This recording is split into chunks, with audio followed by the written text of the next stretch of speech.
Bonjour à tous, bienvenue dans cette nouvelle vidéo. Aujourd'hui j'ai envie de vous montrer comment faire une manche, comment coudre une manche avec un embu. On va voir ce que c'est un embu et puis on va voir comment résorber cet embu. Mais avant de commencer, vous pouvez télécharger ma boîte à outils de la parfaite couturière où vous aurez tous les outils indispensables à acheter quand on commence en couture. Comme ça, vous pourrez économiser sur votre budget couture. Vous pouvez cliquer dans le lien dans la description juste en dessous de cette vidéo. Vous rentrez votre adresse mail et je vous envoie cette boîte à outils directement dans votre boîte mail. Donc comme je le disais en introduction, aujourd'hui on va voir comment coudre une manche avec un embu. Alors qu'est-ce que c'est un embu? Un embu, c'est en fait un surplus de tissu et que quand vous mettez bord à bord votre tissu de la manche et des emmanchures, vous avez trop de tissu. Vous avez 2 à 3 cm de plus et du coup là vous vous dites bah oui mais je peux pas coudre, soit je plie, soit je découpe. Vous avez l'impression que le patron il n'est pas correct, mais en fait si.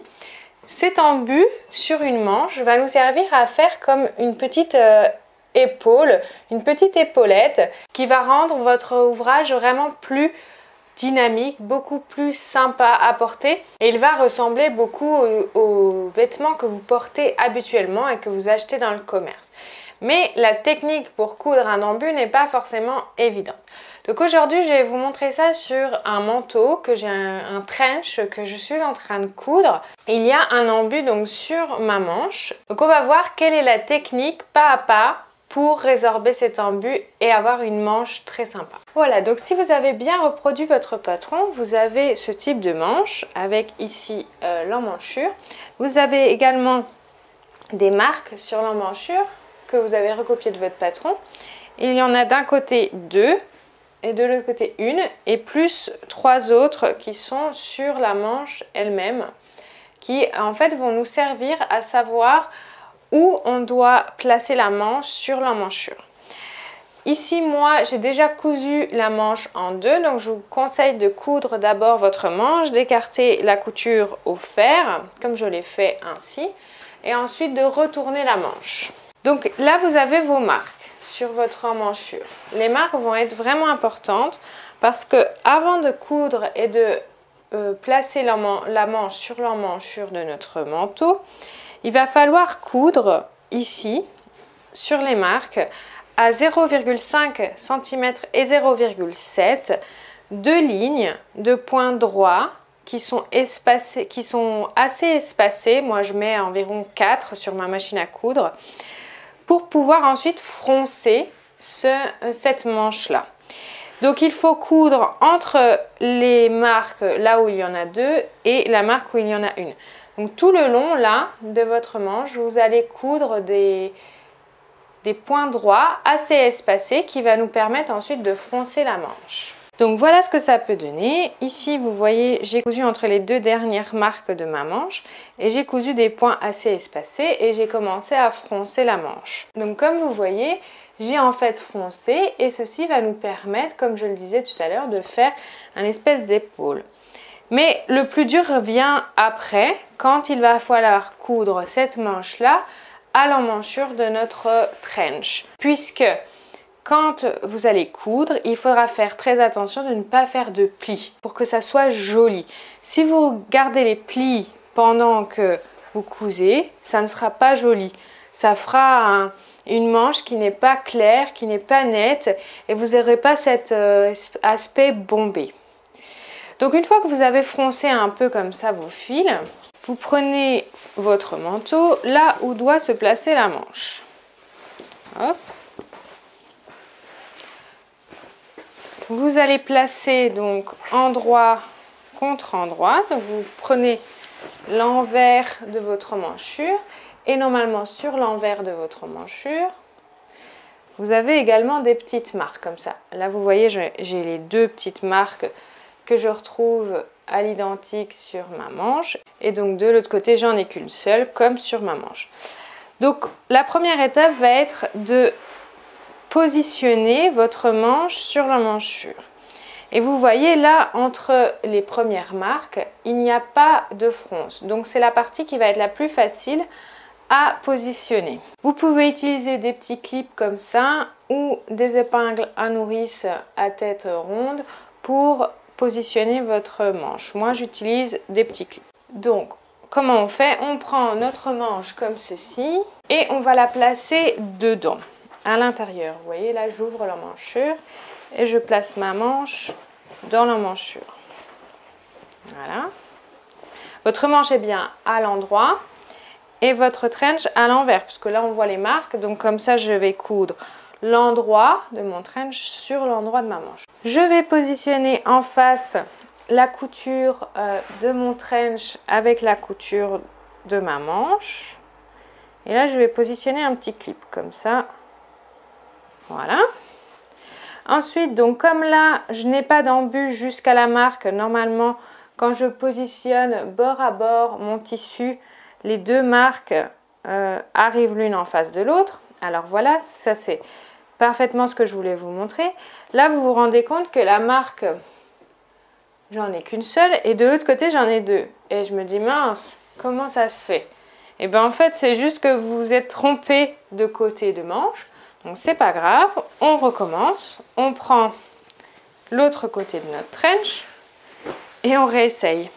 Voilà, donc je positionne la couture en face, bien en face de la couture. Je positionne mon petit clip.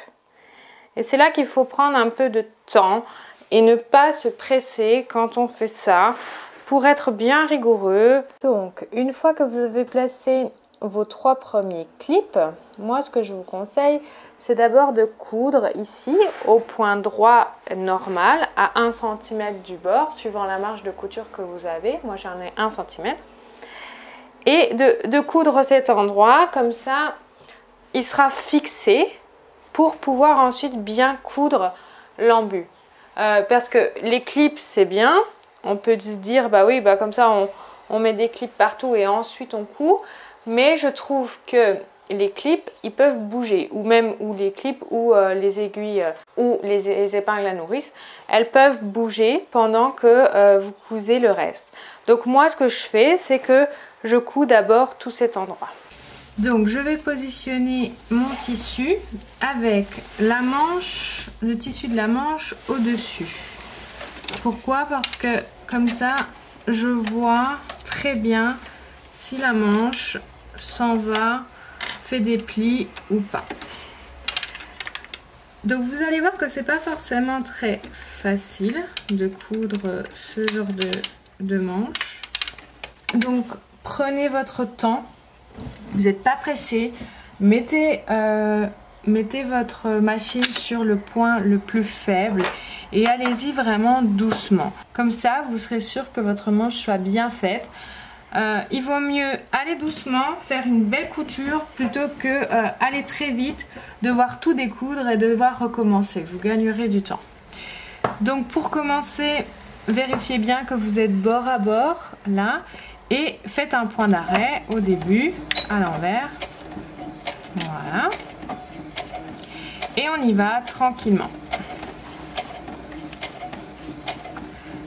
Assurez-vous d'être toujours bord à bord et que du coup, ce que je disais, que la manche du côté droite, de côté gauche de notre main ne forme pas de plis. Donc vous faites un point d'arrêt une fois arrivé à vos nouvelles marques et ensuite on va voir comment positionner vos épingles à nourrice ou vos clips pour résorber l'embut. Donc là vous enlevez votre tissu de la machine à coudre, vous coupez les fils et ensuite on va positionner le reste de la manche. Voilà, donc le bas de notre manche est cousu. Moi je vous conseille quand même d'enlever les petits fils avec lesquels vous avez cousu le bas de la manche pour ne pas les confondre avec ceux où vous avez fait les fronces. Donc ensuite il nous reste tout le reste de la manche ici à mettre. Donc, première chose à faire, c'est positionner la marque qui est tout en haut de votre manche, la positionner sur la couture, ici, en haut de votre manche. Comme ça, vous êtes sûr et certain d'être au bon endroit ici. L'endroit où vous positionnez ne doit pas forcément être très froncé. Voilà. Et après, on va équilibrer les fronces tout le long de notre manche pour que ça ne forme pas de plis.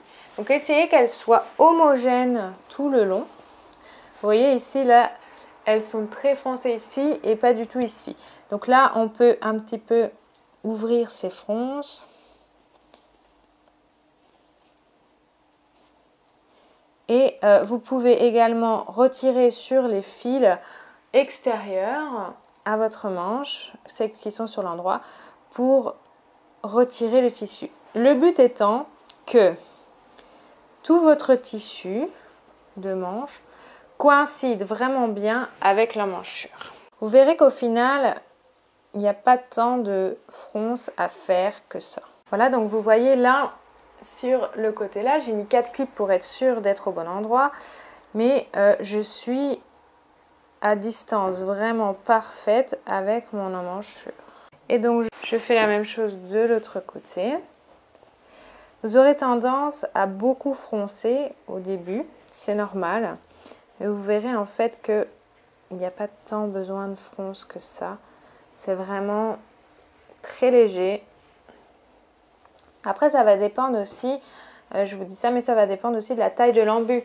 Plus l'embu va être grand, entre 5 cm, plus il va y avoir de fronces à faire. Là, moi, j'ai un embu de 2 à 3 cm, donc les fronces ne sont pas énormes. Voilà, donc une fois que vous avez bien mis votre manche comme ça sur l'emmanchure, que vous pensez que c'est bien, on va aller à la machine à coudre. Donc quand on va coudre, comme tout à l'heure, on va placer la manche au-dessus. Il y en a qui peuvent vous conseiller de placer la manche en dessous pour aplatir un petit peu ses plis. Mais moi, je trouve qu'il vaut mieux la mettre au-dessus quand on coud, comme tout à l'heure, pour pouvoir ajuster quand on coud les fronces. Il se peut que vous allez voir, quand on coud, on doit ajuster un petit peu la longueur parce qu'en fait, on se rend compte que elle est un petit peu trop longue ou un petit peu trop courte. Voilà, donc comme tout à l'heure, je pense qu'il faut vraiment se mettre à la vitesse minimum si vous n'avez pas l'habitude pour pouvoir coudre et d'y aller vraiment doucement. Prenez votre temps, on n'est pas pressé. Le but, c'est vraiment d'avoir quelque chose de joli. Donc, n'hésitez pas à vraiment prendre votre temps. Tenez bien le tissu avec vos mains. On fait, comme tout à l'heure, un point d'arrêt au début. Donc, on va essayer de commencer là où on avait fini la couture tout à l'heure. On va, voilà, recoudre et faire un point d'arrêt au début. Et voilà, on commence à coudre.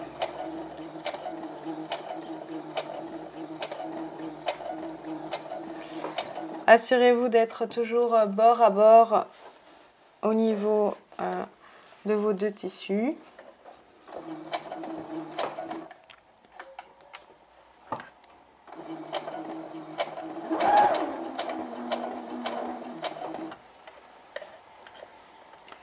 Et vous voyez, avec ma main gauche, en général, je vais tirer sur la manche pour que les plis ne se voient pas. Il faut en fait que quand l'aiguille pique, il n'y ait pas de plis, il n'y ait pas de fronce, ça soit bien droit.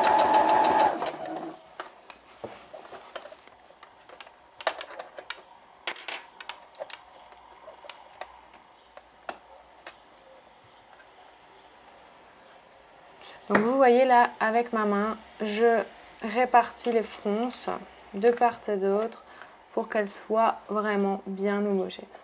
Là, j'arrive en haut de ma couture. Pareil, je tire bien sur mon tissu et j'essaye qu'il n'y ait pas de fronce. N'hésitez pas aussi à soulever un petit peu votre pied et tirer le tissu vers l'arrière pour repositionner correctement votre pied. Si vous voyez qu'il y a un pli ou si vous voyez que vous allez faire une fronce. Les fils des fronces là qui sont ici au bout, mettez-les bien sur le côté pour ne pas les prendre et pouvoir les couper ensuite.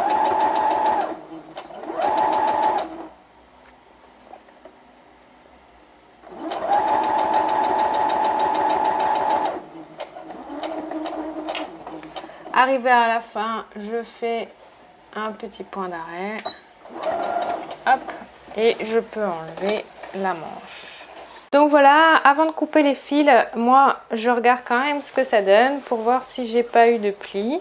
Donc là je retourne ma manche et je vois parfaitement que je n'ai pas de plis, j'ai pas de plis très moches, j'ai juste vraiment cet aspect, vous voyez, cet aspect de manche un petit peu bombé qui est très joli, très sympa. Donc là vous avez réussi à coudre une manche avec un embu. Vous pouvez couper tous les fils. Donc vous avez vu, faire une manche avec un embu, c'est pas forcément évident au début. Donc entraînez-vous sur un coton, sur un tissu dont vous ne tenez pas à faire un vêtement après. Comme ça, vous ne serez pas déçus quand vous le ferez la première fois sur votre vêtement. Vous aurez l'habitude et ça sera très joli dès le premier coup. Si vous avez aimé cette vidéo, n'hésitez pas à la partager autour de vous, à la liker. Abonnez-vous également à ma chaîne YouTube, cliquez sur la petite cloche qui est juste à côté, comme ça vous recevrez une notification à chaque fois que je publie une nouvelle vidéo. Vous pouvez également regarder une des vidéos qui s'affiche à l'écran pour aller plus loin pour apprendre à créer vos propres vêtements.